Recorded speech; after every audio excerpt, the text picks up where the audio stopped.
Bonjour à toutes et à tous et bienvenue à l'activité d'aujourd'hui. Cliquer ou ne pas cliquer, reconnaître et se protéger de l'hameçonnage.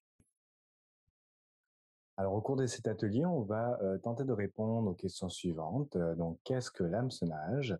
Comment repérer l'hameçonnage par courriel? Que faire en cas de doute?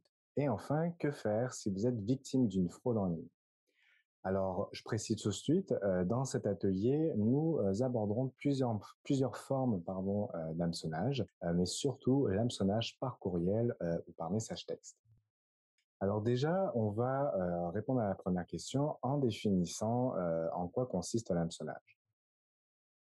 Alors, selon le Centre canadien pour la cybersécurité, l'hameçonnage va désigner la conception et la fabrication de courriels, de messages textes et de sites web par des criminels, de sorte à nous donner l'impression en fait que ce contenu numérique provient d'entreprises bien connues et fiables, comme les institutions financières ou les organismes gouvernementaux. Et ces criminels, ils vont diffuser ce contenu numérique pour tenter de recueillir d'informations sensibles de nature personnelle ou bien financière. Selon le site web de Post Canada, le contenu d'un courriel d'hameçonnage ou d'un message texte d'hameçonnage va avoir pour but en fait de déclencher une réaction immédiate auprès de l'internaute en lui demandant de mettre à jour ses informations, de valider ou bien de confirmer une information personnelle.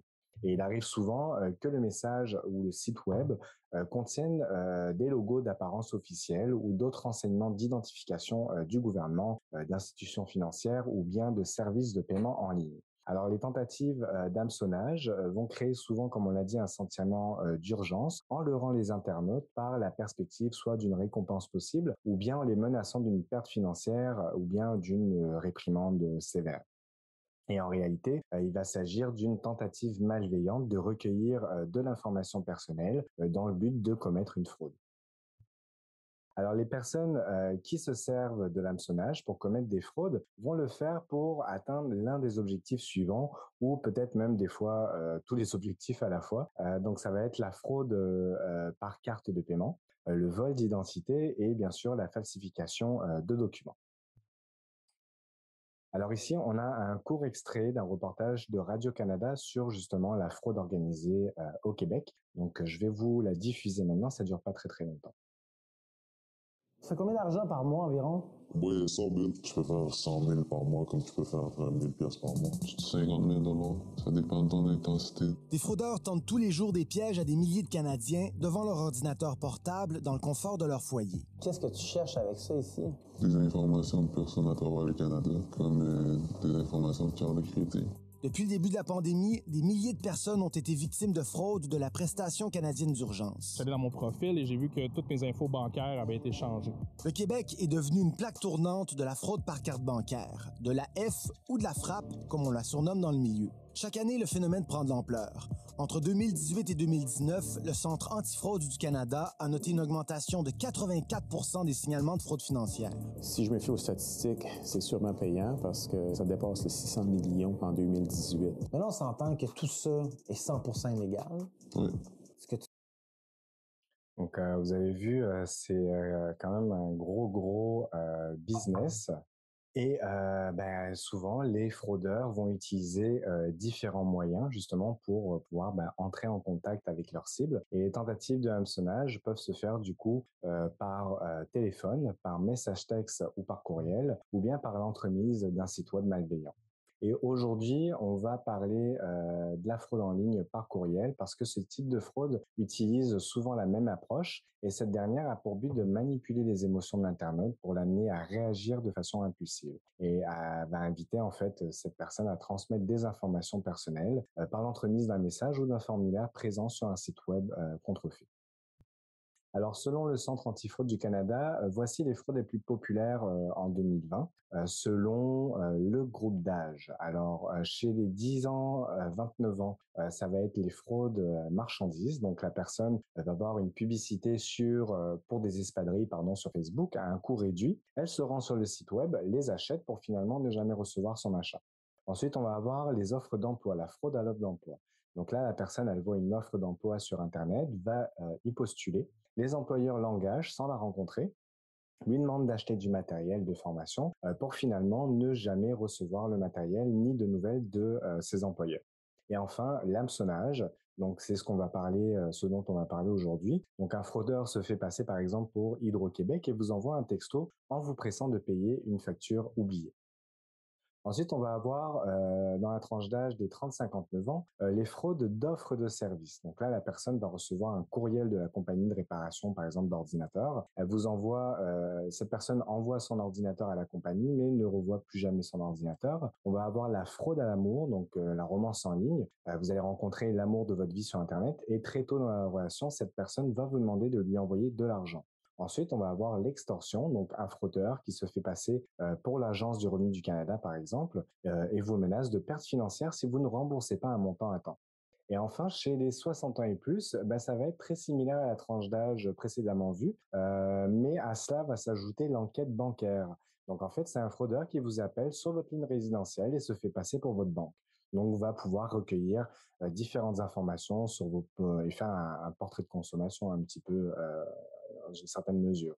Et aujourd'hui, dans notre atelier, nous verrons l'hameçonnage et la fraude par courriel puisque ça concerne tous les tranches d'âge et ça peut prendre plusieurs formes. Alors sachez aussi qu'il y a autant de types de fraude qu'il y a de fraudeurs et que même une fraude qui circule depuis des années, ils s'arrangent pour essayer de la peaufiner, la peaufiner, la peaufiner pour qu'elle devienne de moins en moins perceptible. Alors, voici 7 signaux d'alarme qu'on vous présente et grâce en fait au site web du gouvernement du Canada penseesécurité.ca qui a répertorié plusieurs signaux d'alarme. L'hameçonnage par texto va utiliser exactement les mêmes codes que celui par courriel. Donc, notamment, le premier signal, ça va être la pression ou le langage menaçant. Les messages réels d'urgence sont rarement envoyés par courriel. Ensuite, on va avoir les informations sensibles demandées. Donc, les organisations ou bien les individus de confiance vont demander rarement de fournir ce type d'informations par courriel. Souvent, ce qu'on va vous demander par courriel, c'est de vous connecter à votre compte via la plateforme pour pouvoir mettre à jour les informations qui sont demandées. Ensuite, il y a le fameux trop beau pour être vrai. Donc, il est rare de gagner à la loterie si on n'y a jamais participé ou bien de toucher un héritage d'un proche dont on n'a jamais entendu parler. Ensuite, on va avoir les courriels inattendus, donc recevoir des reçus ou bien des suivis de commandes, par exemple de FedEx, pour des articles qu'on n'a jamais commandés, c'est plutôt surprenant. Donc, on va se méfier aussi de ce genre de message-là. On va avoir les renseignements douteux, donc l'adresse courriel de l'expéditeur, est-ce qu'elle est correcte? Est-ce qu'elle ressemble à l'adresse courriel du service qu'elle prétend être? Donc, les liens, est-ce qu'ils mènent aussi vers une page officielle? Si un jour vous êtes amené à ouvrir un courriel d'hameçonnage et à cliquer sur le lien qui est présent dedans, ne remplissez aucune information, mais profitez-en pour vérifier si l'adresse web est exacte. Et sinon, le premier truc, c'est de vérifier l'adresse courriel. Donc, si c'est Hydro-Québec qui vous écrit, vérifiez bien que c'est bien l'adresse d'Hydro-Québec.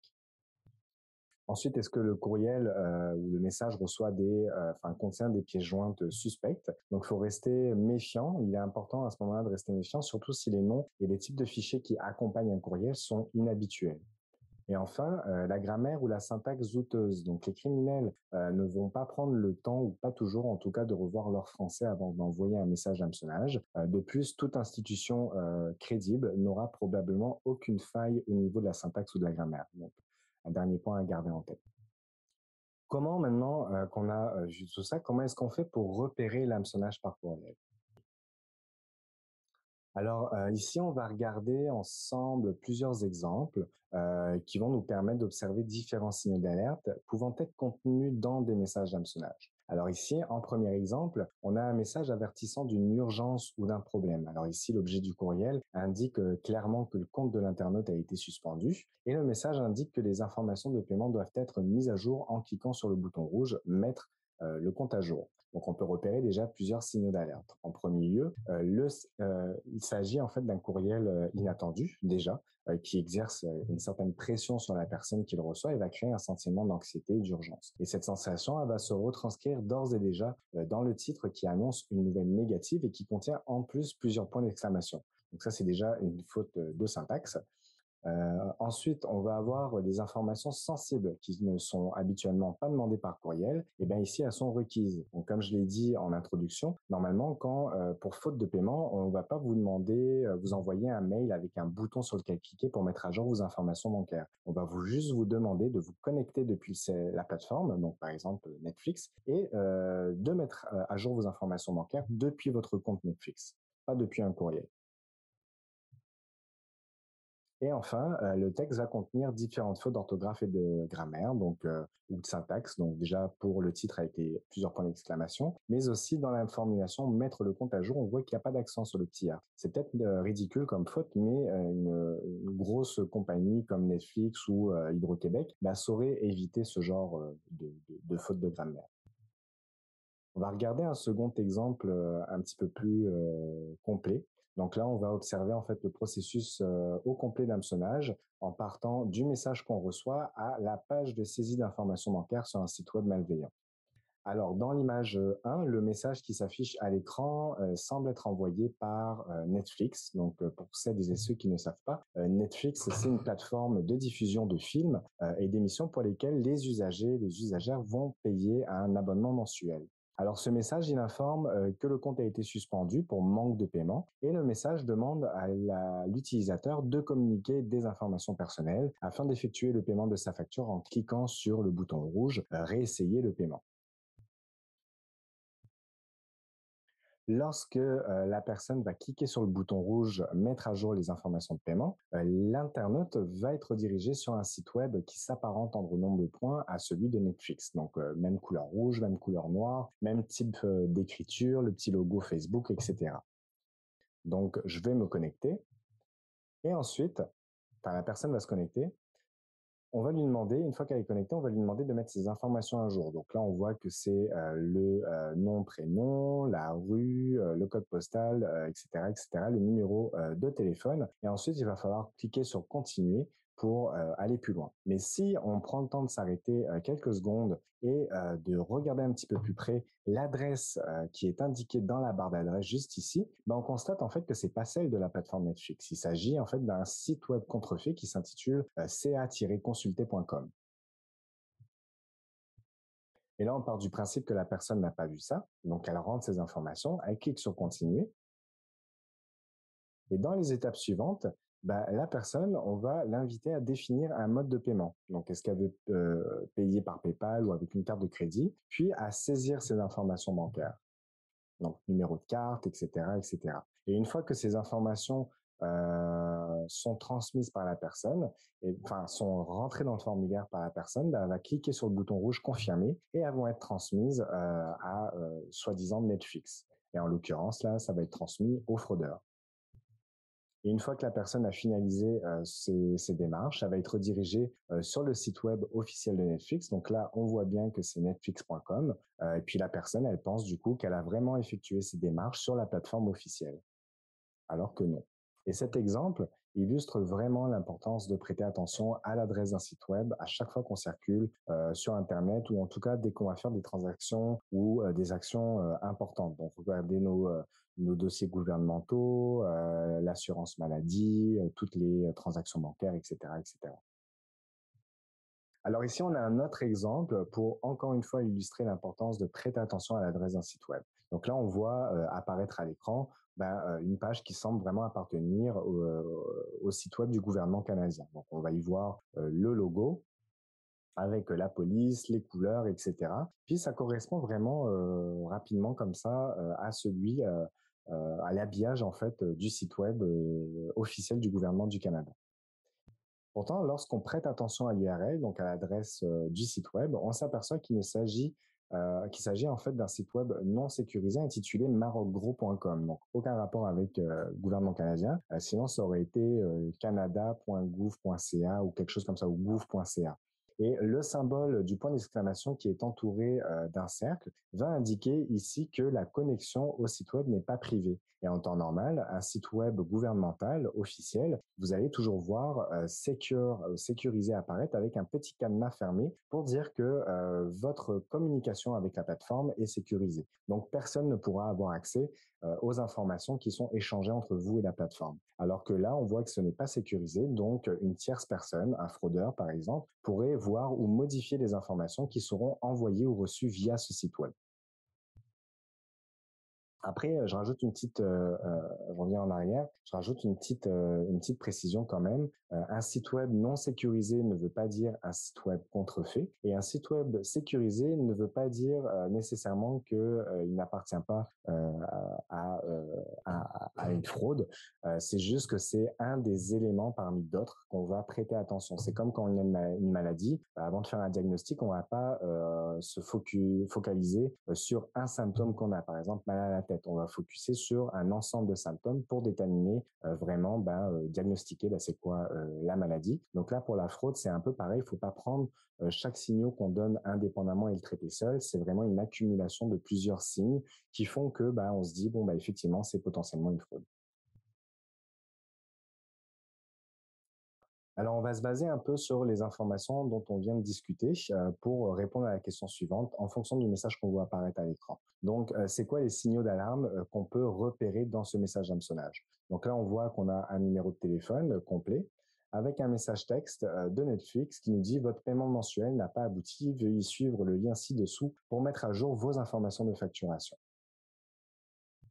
Alors, si on se rappelle bien, déjà, en premier lieu, on peut voir que le numéro de téléphone qui nous est par lequel ça a été envoyé, il est inconnu. Donc, on peut vérifier déjà avec une recherche sur le web pour voir à quoi correspond ce numéro de téléphone-là. Et moi, j'en reçois quand même des messages de Netflix ou Amazon et tout ça. Et généralement, quand c'est des messages officiels des plateformes, c'est des numéros de service en 4 ou 6 chiffres, je crois. Il n'y a pas d'indicatif pays, etc., etc.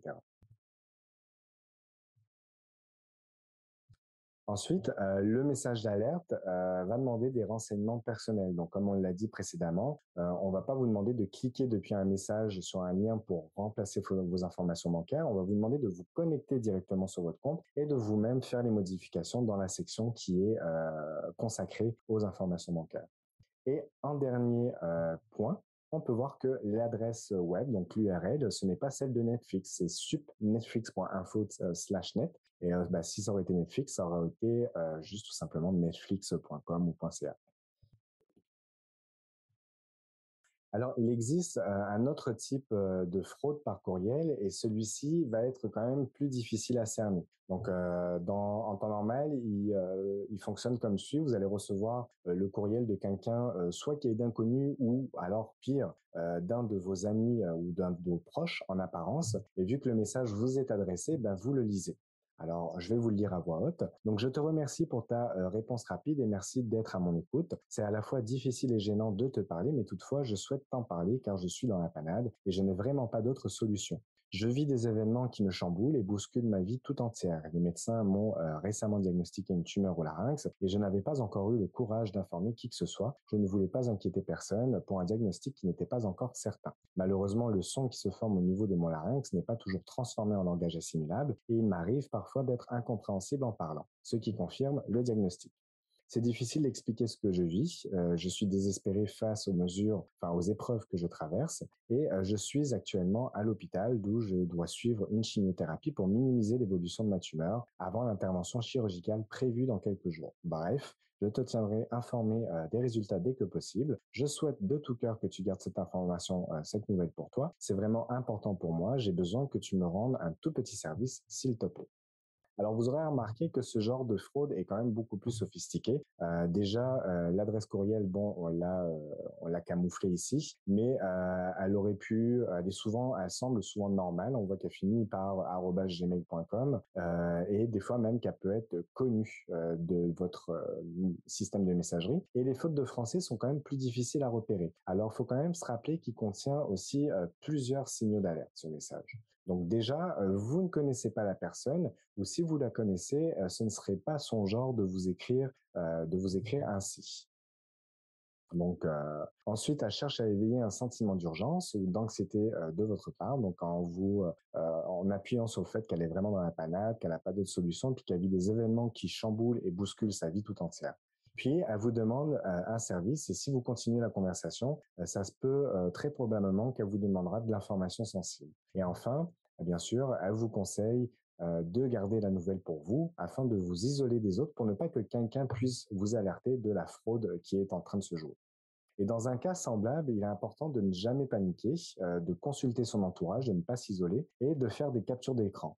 Ensuite, si vous connaissez le courriel et la personne qui vous écrit, tentez de la rejoindre directement par un autre moyen pour confirmer que c'est bien cette personne-là qui vous a écrit. Donc, si vous avez son numéro de téléphone, essayez de l'appeler sur son numéro de téléphone. Et si la personne vous confirme que ce n'est pas elle, c'est que son compte s'est potentiellement fait corrompre.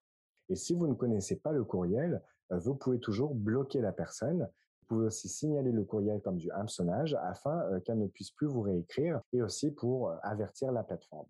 Cela dit, des fraudeurs avec des adresses différentes pourraient encore vous écrire. Mais on va voir un petit peu plus loin dans la présentation comment est-ce qu'on fait pour bloquer, comment est-ce qu'on fait pour signaler un courriel. Alors, si un proche peut être victime de fraude en ligne et voir son courriel se faire corrompre, ça veut dire que c'est une situation qui pourrait vous arriver à vous aussi. Donc, un proche vous contacte et vous informe d'un message que vous lui auriez écrit. Au fil de la conversation, vous réalisez que vous n'avez jamais envoyé ce message-là. Donc, qu'est-ce que vous pourriez faire? Premièrement, retournez dans votre boîte courriel et analysez vos activités et posez-vous la question, est-ce que vous remarquez quelque chose d'anormal?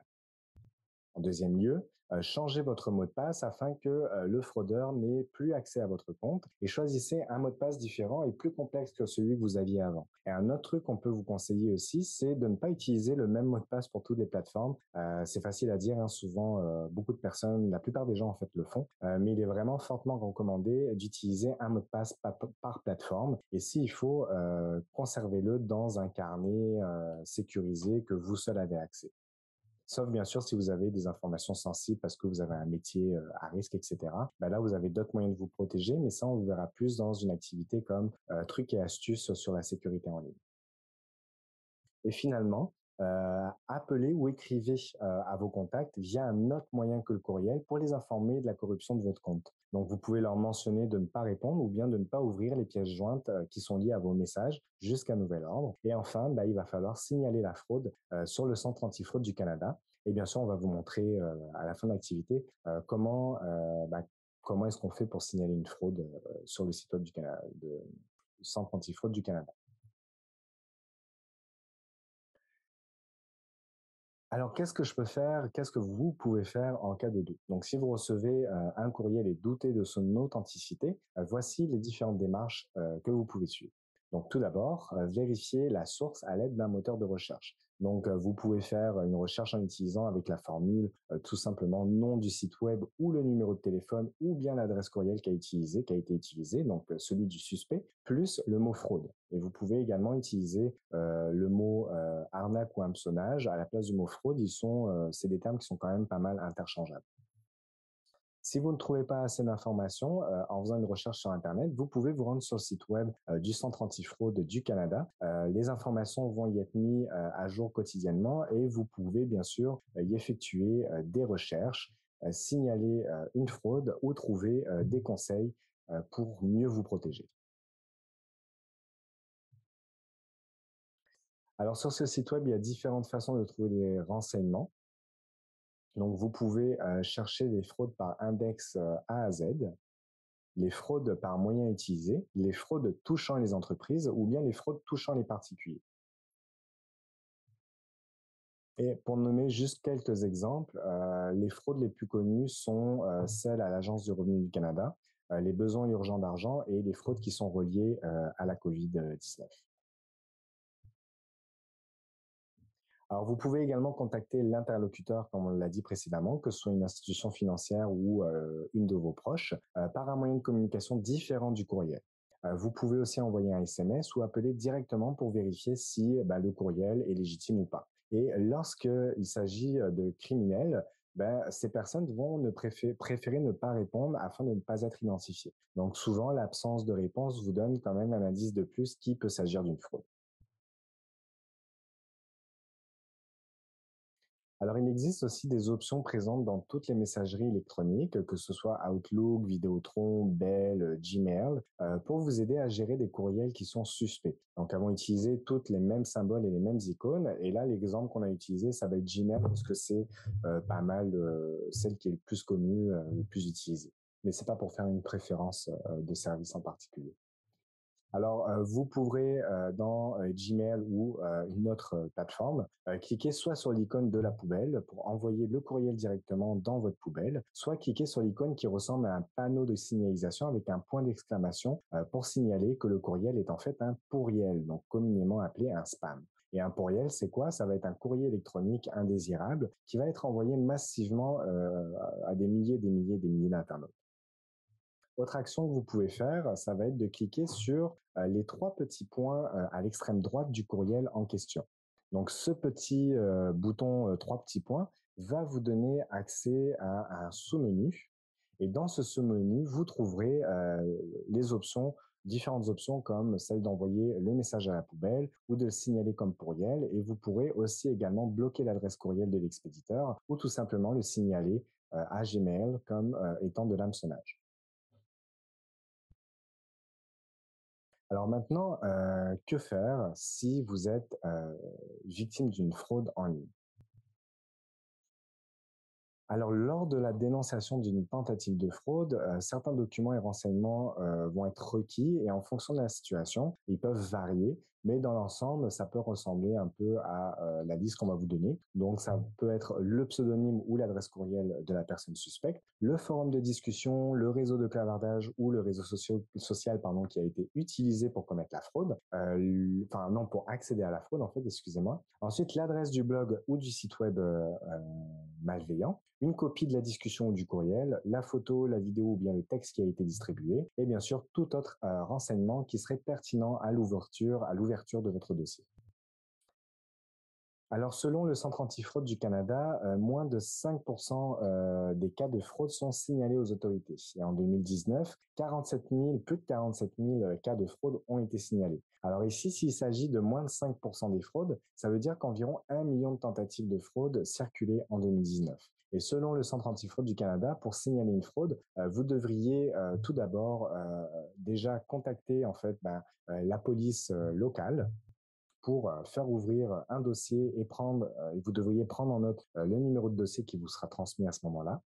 Cela dit, il faut prendre en considération en fait selon certains témoignages, certaines polices locales sont plus ou moins proactives dans ce genre de dossier. Donc, ça peut varier dans la procédure puis les délais. Ensuite, vous devez contacter votre institution bancaire, donc qu'il s'agisse d'une fraude bancaire, d'identité ou de documents importants. Et enfin, bien sûr, appelez le centre antifraude pour signaler la fraude en vous servant du numéro sans frais qui est affiché à l'écran. Et vous pouvez également leur signaler la fraude par le biais de leur site web directement. Alors, on va maintenant écouter un autre témoignage d'une personne, cette fois qui a été récemment victime d'hameçonnage. Et vous allez voir que c'était pas si évident pour elle de savoir qu'elle se faisait frauder. Ils sont mignons, ces chaudasses d'un mois, exactement ce que vous cherchez auprès des éleveurs qui s'affichent sur Internet. Cette femme voulait en offrir un à son fils. En fouillant sur ce site, elle a trouvé ce qu'elle cherchait. Et que c'était possible d'en faire la réservation simplement en envoyant un virement à Interac de 500 $. Mais les fraudeurs derrière les courriels tentaient aussi d'obtenir ces informations personnelles. Madame exige de se rendre sur place pour les payer. On lui répond ceci. On est en temps de COVID.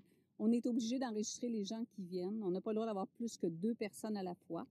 Et à ce moment-là, j'ai dû transmettre des informations personnelles, dans le fond, soit qui utilisaient les cartes d'assurance maladie, permis de conduire. Ce qu'elle fait, puis plus de nouvelles jusqu'à... 2 ou 3 jours plus tard, j'avais quelqu'un qui sonnait à la porte chez moi. J'ai fait « Ah! » Je venais de réaliser qu'on avait donné mes informations personnelles en disant que c'était moi qui faisais la vente de chiens. Au moins 4 autres victimes qui ont envoyé de l'argent aux fraudeurs ont frappé à la même adresse. La Sûreté du...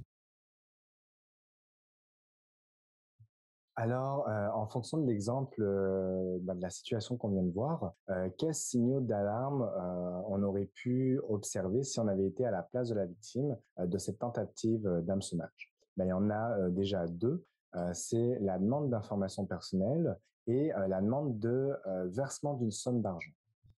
Ensuite, quelle méthode est-ce qu'on aurait pu utiliser pour vérifier si l'identité, pour vérifier l'identité du vendeur, pardon. On aurait pu, comme on l'a dit précédemment, vérifier déjà l'identité de cette personne sur Internet. Ensuite, de lire les témoignages de ses précédents ou ses précédents clients ou les clientes actuelles. De demander aussi à faire un appel vidéo pour voir les animaux et les installations. Je pense que c'est une pratique qui est tout à fait légitime dans ce cas-là. Et bien sûr, de consulter la liste des fraudes qui sont répertoriées sur le site antifraude du Canada, parce que des fois, ça donne quand même une bonne vision de qu'est-ce qui est fait, puis ça permet de donner une information complémentaire.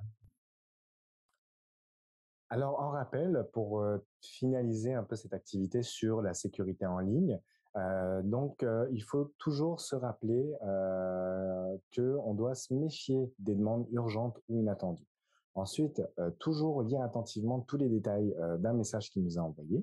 Ne pas cliquer sur les liens ni ouvrir les pièces jointes dans la mesure du possible. Et si par erreur ça a été fait, que vous avez cliqué sur un lien qui vous mène vers un site web contrefait, ne remplissez aucune information sur ce site web, juste fermez-le et supprimez le courriel. Et si vous avez téléchargé une pièce jointe contrefaite, passez le tout au complet dans un antivirus pour s'assurer qu'il n'y a rien qui n'a été téléchargé sur votre ordinateur.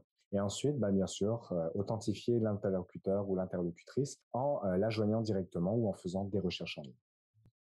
Donc, voici des ressources qui pourraient vous aider si vous êtes victime de fraude en ligne. On vous invite à faire une petite capture d'écran si vous le souhaitez. Et bien sûr, on vous dit à la prochaine pour une autre activité alphanumérique. Bonne soirée.